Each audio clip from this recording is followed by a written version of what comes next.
They say blood is thicker than water, but in my family, it is just a tool for extortion.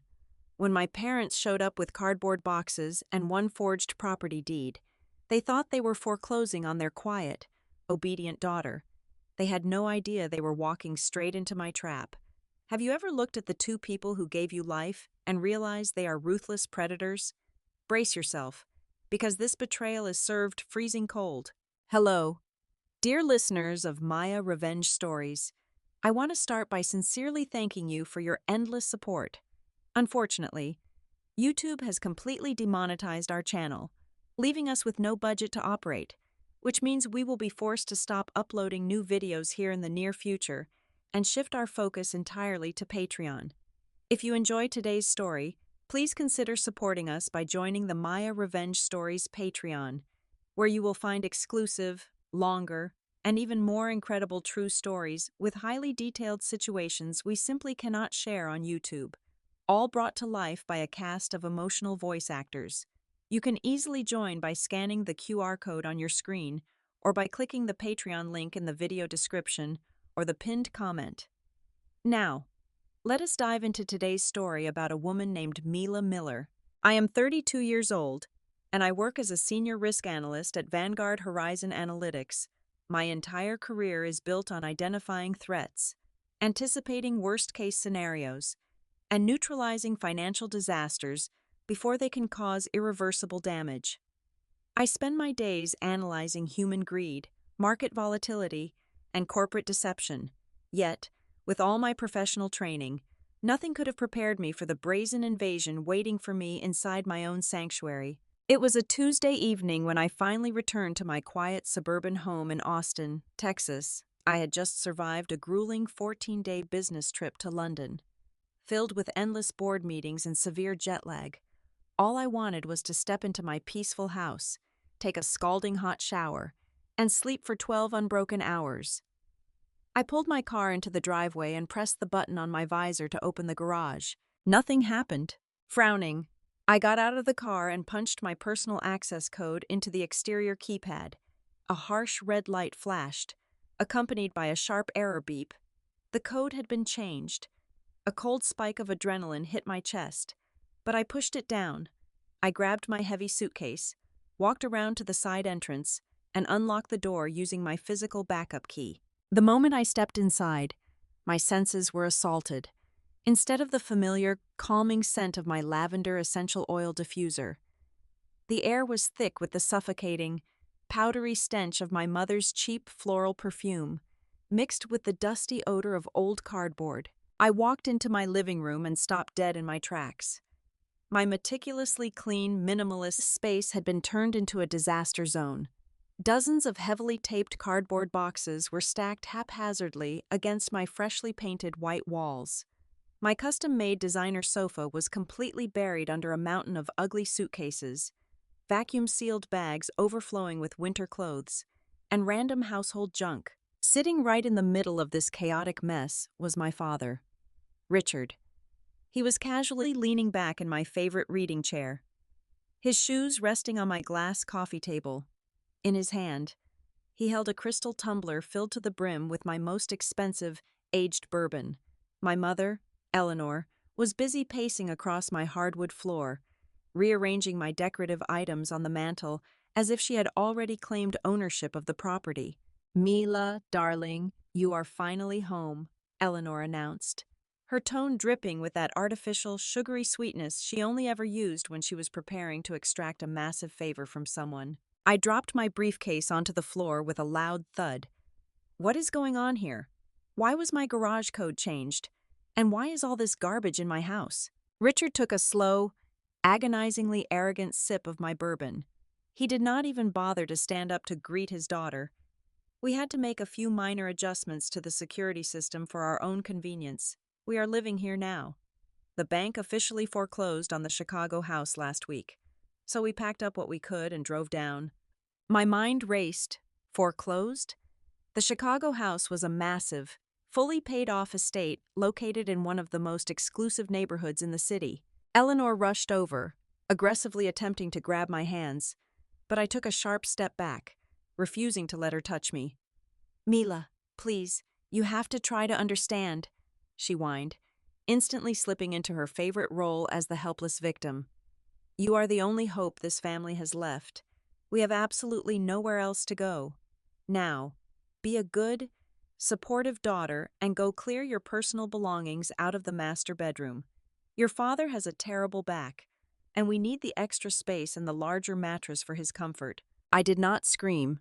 I did not throw a tantrum. Screaming implies a loss of emotional control, and in my line of work, the person who loses control is always the one who loses the negotiation. Instead, I squared my shoulders, keeping my posture perfectly straight and my face locked into an unreadable mask of solid ice. You are not getting my bedroom, I stated evenly, keeping my voice barely above a whisper, a technique that makes every single word sound infinitely more dangerous. And you are absolutely not staying in my home. But before I physically throw you out into the street, you are going to tell me exactly how you managed to lose a multi-million-dollar property and your entire retirement fund. Richard scoffed loudly, slamming the heavy crystal glass down onto my table hard enough to make the glass rattle. The economy is tough right now. Our investments went sour. It is none of your business anyway. You just need to do your duty and provide for your parents. Try again, I demanded, my eyes locking onto his with unwavering intensity. Where did the money go? They exchanged a nervous, fleeting glance, suddenly realizing that their obedient, quiet daughter was no longer playing by their rules. The silence stretched between us, thick and suffocating, until Eleanor finally broke it. Her voice trembled just a fraction as she surrendered the truth. It was Colton, she muttered, looking away. Colton, my 28-year-old brother, the golden child, the pampered prince who could do absolutely no wrong, who had his entire life handed to him on a silver platter, while I clawed my way up from the bottom with zero financial help. Of course it was Colton. It is always Colton. Without breaking eye contact with my parents, I reached into my coat pocket and slowly pulled out my smartphone. I did not dial emergency services, and I did not call the police just yet. Instead, I calmly opened my smart home application and silently pressed a single, hidden button on the screen. It instantly activated the high-definition security cameras I had discreetly installed in the living room and kitchen, turning on the sensitive audio recording feature. Every single word of their impending extortion attempt was now being permanently captured and uploaded to a secure cloud server. Tell me everything, I commanded, crossing my arms as I prepared to watch them dig their own graves. Eleanor nervously rubbed her wrists, her eyes darting everywhere except my face. It was pathetic watching this woman, who used to dictate my every life choice with an iron fist, suddenly shrink under the weight of her own foolishness. It was a business venture, Eleanor finally stammered, her voice lacking its usual commanding edge. Colton came to us with a brilliant proposal, an exclusive eco-resort and wellness retreat out in Arizona. He had the blueprints, the marketing brochures, the projected revenue models. It was going to be absolutely revolutionary. I let out a harsh, humorless laugh. An eco-resort, in the middle of the desert, managed by a man who cannot even manage to wake up before noon. Let me guess. He needed seed money? Richard bristled, his face flushing a deep, angry red. It was a solid investment. He is a visionary. But the market conditions shifted unexpectedly, and his business partners turned out to be absolute crooks who left him holding the bag. Do not give me that corporate jargon, I snapped, stepping closer and forcing Richard to look up at me. I evaluate fraudulent portfolios for a living. I know a scam when I hear one. Tell me the actual truth right now, or you can pack your bags and go sleep in a motel tonight. The threat worked. Eleanor crumbled, burying her face in her hands. The investors sued him, she sobbed. There were massive lawsuits for breach of contract and severe investor fraud. The district attorney was getting involved. They were going to press criminal charges. Mila, they were going to put your brother in a federal penitentiary. My analytical mind immediately started crunching the data. So, you bailed him out. You liquidated the Chicago estate, probably in a desperate fire sale, and you drained your entire retirement fund to pay off his furious investors and his legal fees so he could avoid prison. We had to protect him, Richard yelled, slamming his hand against the armrest of my chair. We could not just let them lock him up in a cage. How much? I asked, my voice dropping to a terrifyingly calm register. Give me the exact figure you threw into a blazing fire for him. Eleanor looked at Richard, terrified, before whispering, $580,000. I stood there in absolute silence. $580,000, over $500,000 of their life savings, completely vaporized. And where was Colton now? Unscathed, still walking the streets as a free man, casually blaming the financial market and his imaginary bad partners while his parents were rendered homeless and destitute. A cold, bitter rage began to bubble in my chest, replacing the initial shock. I looked at the two people sitting in my living room, and the dam holding back 32 years of resentment finally broke. $580,000, I repeated slowly, letting the magnitude of the number hang in the air. That is fascinating, because I distinctly remember sitting at your kitchen table when I was 18 years old, begging you to co-sign a student loan so I could go to college. Do you remember what you told me, Richard? You told me that you were not a charity, and that building character meant paying my own way. Eleanor tried to intervene, waving her hands frantically. Mila, that was a long time ago. We were simply trying to teach you independence. I worked 3 minimum wage jobs while taking a full course load, I shouted, dropping the icy facade for just a fraction of a second to let them see my fury. I paid every single penny of my tuition myself. I saved for 5 excruciating years to put the down payment on this exact house, all on my own. You never gave me a single dime. But Colton? Colton gets a brand new luxury car for his high school graduation. Colton gets a full ride to a private university he eventually drops out of. And now, Colton gets $580,000 to clean up his criminal mess. Richard shot up from his chair, his face contorted in absolute rage. You selfish, cold-blooded brat, he roared, pointing a trembling finger at my face. Your own brother is standing on the brink of an FBI investigation. Our entire lives are completely ruined, and you are standing here counting pennies and holding on to petty grudges from a decade ago. Have you no empathy at all? Have you no sense of family loyalty? I did not flinch. I did not back away. Instead, a slow, agonizingly bitter smile spread across my face. It was the smile of someone who had just solved a mystery they had been obsessing over their entire life. Looking into his furious eyes, I finally understood the brutal reality. I had never been their daughter, not really. I was never a person they loved, cherished, or worried about, to them.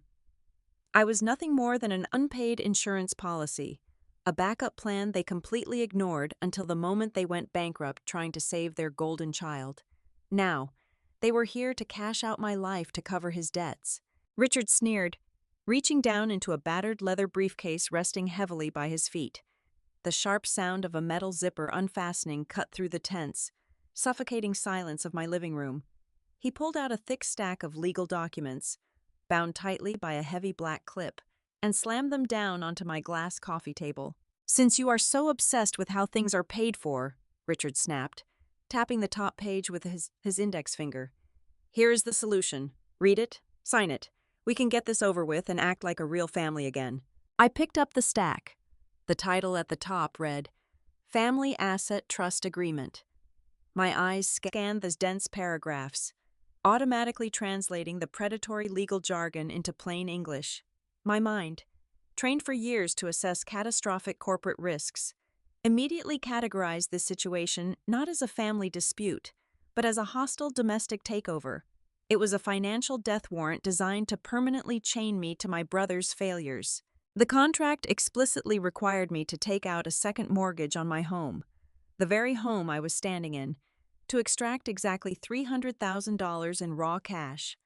That cash was to be transferred directly into an account completely controlled by Richard, supposedly to restructure Colton's remaining debt. And my supposed reward for this ultimate sacrifice?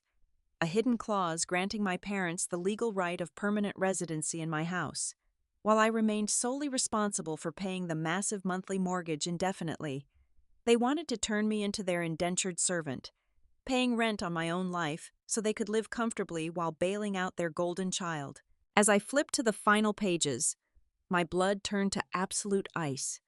Tucked securely behind the main contract was a secondary draft, a loan application meant for a private, unregulated lending institution, effectively a shadow lender, and there, on the bottom line of the signature page, was my name.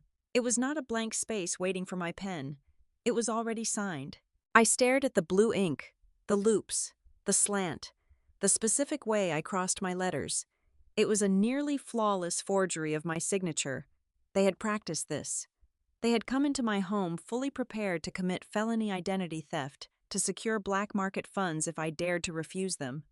The air in the room felt incredibly thin, as if their sheer, bottomless greed was sucking the oxygen straight out of the atmosphere.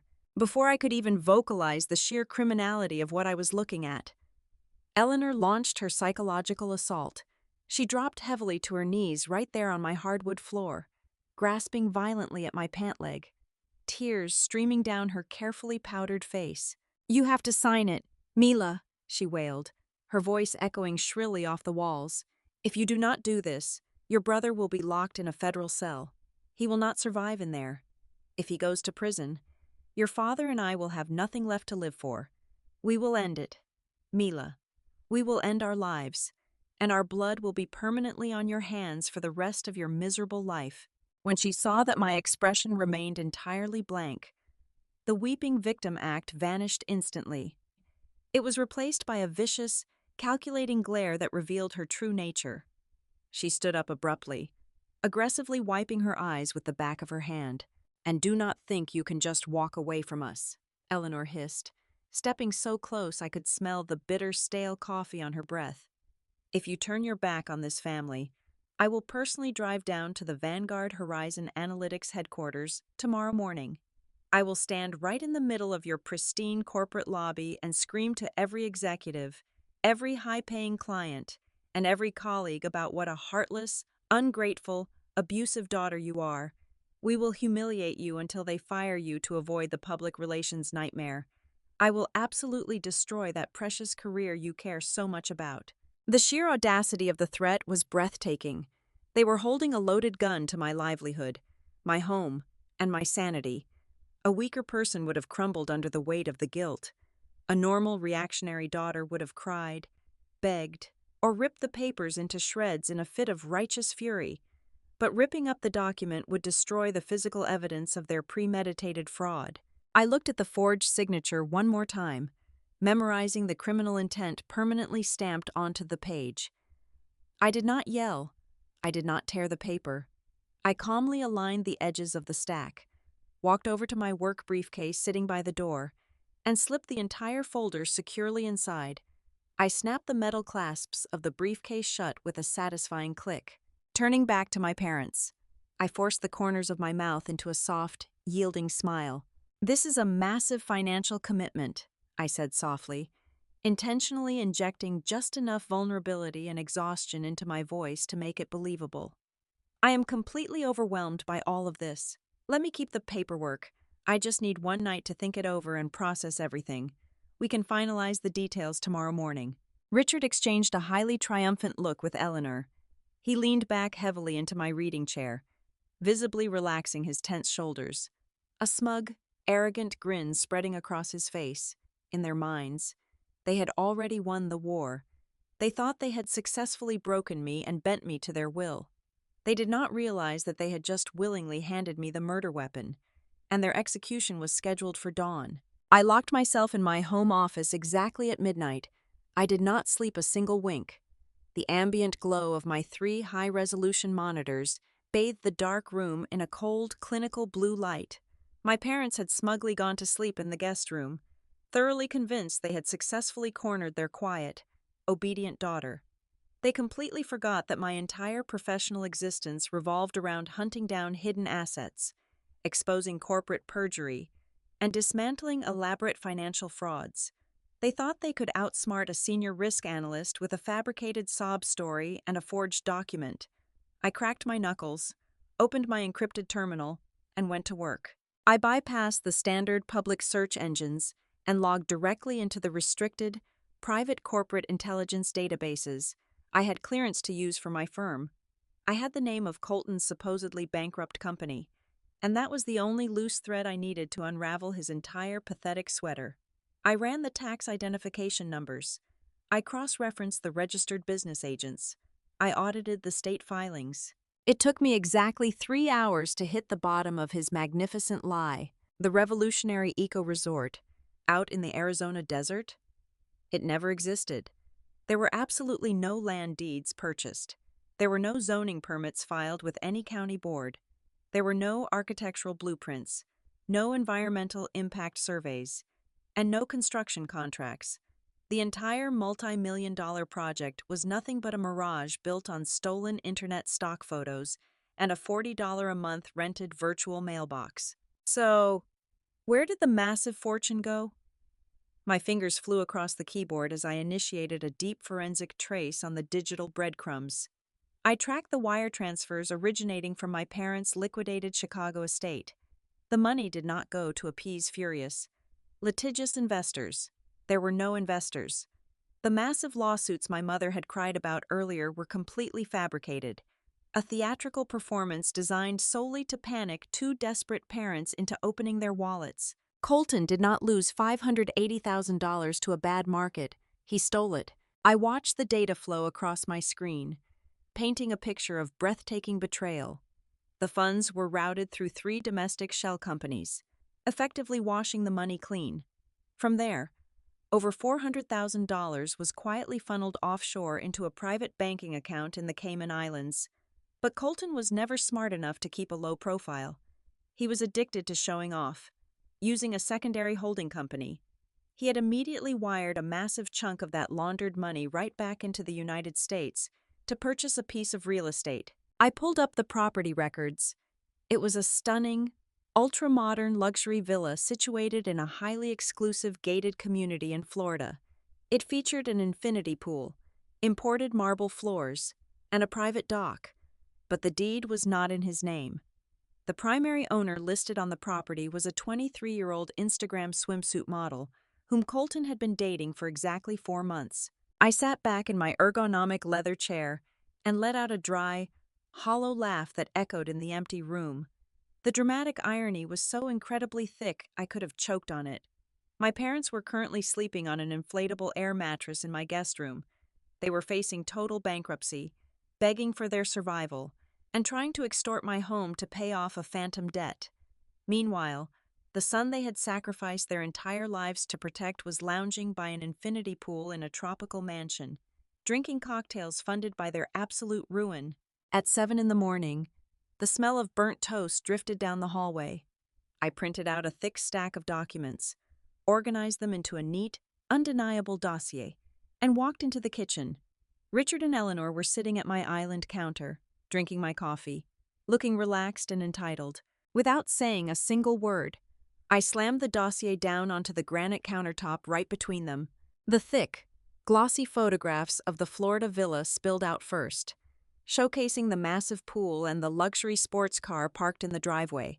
Next came the Cayman Islands banking records, highlighting the exact routing numbers that matched the proceeds from their Chicago home sale. Finally, I dropped the property deed right on top, highlighting the swimsuit model's name in bright yellow marker. "Your golden boy did not get sued," I stated, my voice ringing with absolute razor-sharp clarity. "There was no eco-resort. There were no bad partners. He took your life savings, laundered over $400,000 of it through offshore accounts, and bought a tropical mansion for his new girlfriend. You are homeless, sleeping in my house, while he is living like a king on your blood money." I braced myself for the explosion. I waited for the shock, the devastating realization, the agonizing wails of parents discovering their favorite child had completely destroyed them. Instead, Richard stared at the bank statements, his jaw tightening, before he shoved the papers away with a dismissive flick of his wrist. "You do not understand how high-level business works, Mila," Richard snapped, his tone dripping with condescension. "Colton operates in elite circles. He needs money to build a new image. He has to project wealth and success to attract new venture capitalists for his next project. That house is just an asset, a strategic networking location." Eleanor slammed her coffee mug down, her eyes flashing with pure, unadulterated venom. "How dare you violate his privacy like this?" she shrieked, pointing a trembling finger at my face. "You went digging through his personal finances just to make him look bad. You are trying to sabotage him. You are purposely stabbing your own brother in the back just because you are jealous of his ambition." I stood entirely frozen in the center of my kitchen. The sheer pathological magnitude of their delusion washed over me. I presented them with irrefutable, mathematical proof of their own son financially executing them, and their immediate instinct was to violently protect him and attack me for exposing the truth. Right then and there, a physical shift happened inside my chest. It felt like a heavy, rusted iron chain snapping in half, the last lingering shred of filial obligation, the tiny, suppressed inner child that still hoped for my parents' love, completely evaporated. It was the straw that broke the camel's back, but instead of crushing me, it set me totally free. I looked at the two strangers sitting at my counter and felt absolutely no pity, no anger, and no sorrow. I only felt the cold, calculating precision of a risk analyst preparing to neutralize a threat. "You are absolutely right," I smiled, a genuine, chilling curve of my lips. I clearly misunderstood his genius strategy. "Let us get those papers signed." I let my shoulders slump, perfectly mimicking the posture of a woman who had finally been broken by the unbearable weight of her family's demands. I looked down at the granite counter and let out a long, heavy sigh. "Fine," I said, my voice barely above a whisper. "I will sign the trust agreement. I will take out the second mortgage on the house. But I have one non-negotiable condition." Richard's eyes lit up with ravenous greed. "Name it." "This is a massive financial and legal commitment," I replied, meeting his gaze with dead, hollow eyes. "I am putting my entire livelihood on the line. I will not do this behind closed doors like some shady backroom deal. If we are doing this as a family, then Colton needs to be here in person. He needs to fly down to Austin so we can review the terms and sign the paperwork together, completely transparently." Eleanor immediately clapped her hands together in sheer delight. The prospect of seeing her precious son was all it took for her to forget the horrific argument we just had. She promised he would be on the very next flight out of Florida. The trap was set. Now, I just had to wait for the prey to walk into the cage. Exactly 24 hours later, a sleek, midnight black Porsche roared up my quiet suburban street and aggressively parked perfectly parallel to my driveway. I watched from the living room window as Colton stepped out. He was supposedly a destitute, ruined businessman facing total bankruptcy. Yet, he emerged wearing tailored linen trousers, a designer silk shirt unbuttoned at the collar, and a pair of sunglasses that cost more than my monthly car payment. He strutted up the walkway with the arrogant, untouchable swagger of a man who believed the entire world existed solely to serve him. When I opened the front door, he flashed me a brilliant, blindingly white smile. "Little sister," Colton drawled, stepping into my foyer and looking around with obvious distaste. "Nice little place you have got here. A bit cramped, but quaint. Mother and father told me you were finally stepping up to help the family out of this unfortunate market downturn." I did not react to his blatant condescension. "Come into the living room. Colton, the paperwork is ready." Richard and Eleanor practically threw themselves at him. They hugged him, kissed his cheeks, and fussed over how thin he looked, completely ignoring the fact that he was glowing with a fresh tropical tan. They hurriedly ushered him toward the coffee table, where the family asset trust agreement and the forged shadow lender application were neatly laid out. "Let us make this quick, Mila," Richard ordered, aggressively tapping a high-end fountain pen against the glass table. "Colton has a very busy schedule, and he needs to get back to managing his network. Just sign on the dotted line, and we can finally put all this ugly family business behind us." I remained standing by the entryway, my hands casually clasped in front of me. "We cannot sign anything just yet." I invited a certified notary public to join us for a $300,000 transaction. Everything must be legally binding and properly authenticated. We certainly would not want any unexpected legal trouble down the road.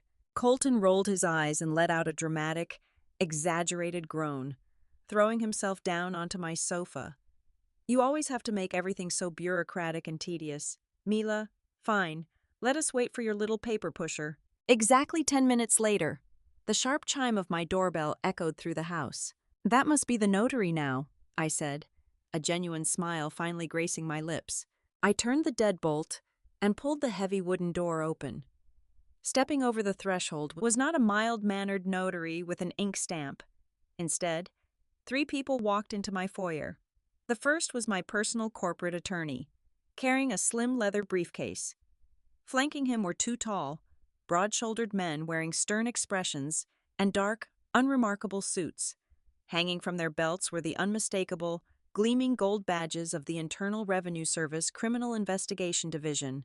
While my parents were sleeping the previous night, I had not just printed out those incriminating banking records to confront them. I had securely transmitted the entire digital dossier directly to my attorney. The comprehensive file included Colton's offshore money laundering trails, his blatant tax evasion documentation, and the highly illegal mortgage application featuring my forged signature that Richard had foolishly brought into my home. The final domino had just fallen, and it was time to watch their world collapse. The smug, arrogant smirk on Colton's face vanished instantly. It was replaced by a sickly, pale shade of ash as he stared at the gleaming gold badges. For a split second, the room was absolutely silent. Then, instinct took over. Colton scrambled backward, knocking over one of my expensive floor lamps, and made a desperate, pathetic dash toward the back patio door. I did not even make it 3 steps. The 2 federal agents moved with terrifying speed and precision. One of them grabbed Colton by the collar of his silk designer shirt, slamming him hard against the drywall. The sharp, metallic click of heavy steel handcuffs, echoing through my living room, was the most beautiful sound I had ever heard. "Colton Miller, you are under arrest for multiple counts of wire fraud, tax evasion, and international money laundering," the lead agent announced, his voice booming with absolute authority as he read my brother his rights. Richard erupted. The illusion of the dignified patriarch shattered completely. His face contorted into a mask of pure, unhinged fury. "What have you done?" he roared at me, the veins in his neck bulging as his face turned violently red. "You malicious, vindictive little wretch! You just destroyed our entire family." He lunged forward, raising his hand high, fully intending to strike me across the face. I did not flinch. I did not even blink. Before Richard could close the distance, my attorney stepped smoothly between us, with a swift, practiced motion. He shoved a thick, legally binding document directly into my father's chest, forcing him to step back. "I highly advise against that, Richard," my attorney stated, his tone sharp and fiercely professional. "What you are holding is a temporary emergency restraining order, signed and approved by a district judge just 2 hours ago. It mandates that you and your wife remain at least 500 feet away from Mila Miller at all times. If you take one single step closer toward my client, you will be joining your son in federal custody." As if on cue, the heavy front door swung open wider, and 3 uniformed local police officers stepped into the foyer. I had called the local precinct right after the federal agents confirmed they were on their way, informing the police of a hostile trespassing situation. The lead officer placed his hand casually on his utility belt, surveying the chaotic scene. "We have a confirmed restraining order and a trespassing complaint. You 2 have exactly 15 minutes to gather your personal belongings and vacate these premises. If you are still standing in this house when the clock runs out, you will leave in handcuffs." The reality of the situation finally crashed down on Eleanor. The fabricated victimhood she always weaponized suddenly became horribly real. She collapsed onto her knees, sobbing hysterically on my hardwood floor, completely ignoring the fact that her beloved golden child was currently being hauled out the front door by federal agents. "Mila, please, I am begging you," Eleanor wailed, her voice cracking with raw desperation as she crawled toward me, though she wisely stopped short of touching my shoes. "We have absolutely nowhere to go. We are completely bankrupt. Colton will not survive in a federal prison. You cannot just throw your own parents out onto the street. Please, we are a family." I looked down at the woman who had spent my entire life treating me like an expendable resource. I crossed my arms over my chest, my posture perfectly rigid, my eyes devoid of any warmth or sympathy. "Do not worry," I said, my voice echoing with icy finality. "I hear Colton's new girlfriend has a very large, beautiful luxury villa down in Florida. You should go there and ask her for a spare room, but you need to leave right now, because this house has absolutely no room for traitors." The next 15 minutes were a blur of frantic, humiliating chaos under the stern, unforgiving watch of the local police. Richard and Eleanor scrambled to drag their heavy, overstuffed cardboard boxes and cheap suitcases out the front door. Outside, the Texas sky had cracked open, unleashing a torrential, freezing downpour. I stood quietly on my porch, safely protected by the wide awning, and watched my parents struggle in the heavy rain. Their clothes were completely soaked, their belongings were getting ruined in the mud, and their precious son was already gone, secured in the back of an armored federal vehicle. Richard turned around one last time, his face a miserable portrait of defeat, exhaustion, and burning hatred. I did not offer him a goodbye. I simply reached out, grabbed the heavy brass handle of my front door, and pushed it shut. The solid thud of the lock engaging sounded like a massive steel vault sealing shut. The silence that washed over my house was immediate and absolute. The suffocating stench of cheap perfume and arrogance was entirely gone. The toxic presence that had haunted my entire existence was finally eradicated. I walked slowly back into my living room. I picked up the fallen lamp, straightened the rugs, and walked over to my liquor cabinet. I poured myself a generous measure of that expensive, aged bourbon my father had tried to claim as his own. Sitting down in my favorite reading chair, I took a slow, deliberate sip. The liquid burned pleasantly down my throat, warming my chest. I did not feel a single ounce of regret. I did not feel any pang of sorrow or guilt. For the first time in 32 years, I felt a profound, untouchable sense of absolute freedom. I had surgically removed the malignant tumor known as my family. I kept my beautiful home. I protected my hard-earned career. But most importantly, I finally claimed complete ownership of my own life. Thank you so much, from the bottom of my heart, for listening to my story today. I would love to know, where in the world are you listening from? Please share your location with me in the comments section below. If you found today's story engaging and satisfying, I want to humbly ask for your help, because YouTube has completely demonetized our channel. We sadly no longer have the budget to operate here, which means we absolutely will not be uploading any new videos in the near future. We are transitioning all of our operations over to Patreon. If you want to support us, please join the Maya Revenge Stories Patreon. By joining, you will get access to the absolute best, longest, and most highly detailed exclusive true stories that we simply cannot publish on YouTube. You can join us right now by scanning the QR code on your screen or by clicking the Patreon link located in the video description or the pinned comment. Thank you again for your incredible support, and take care.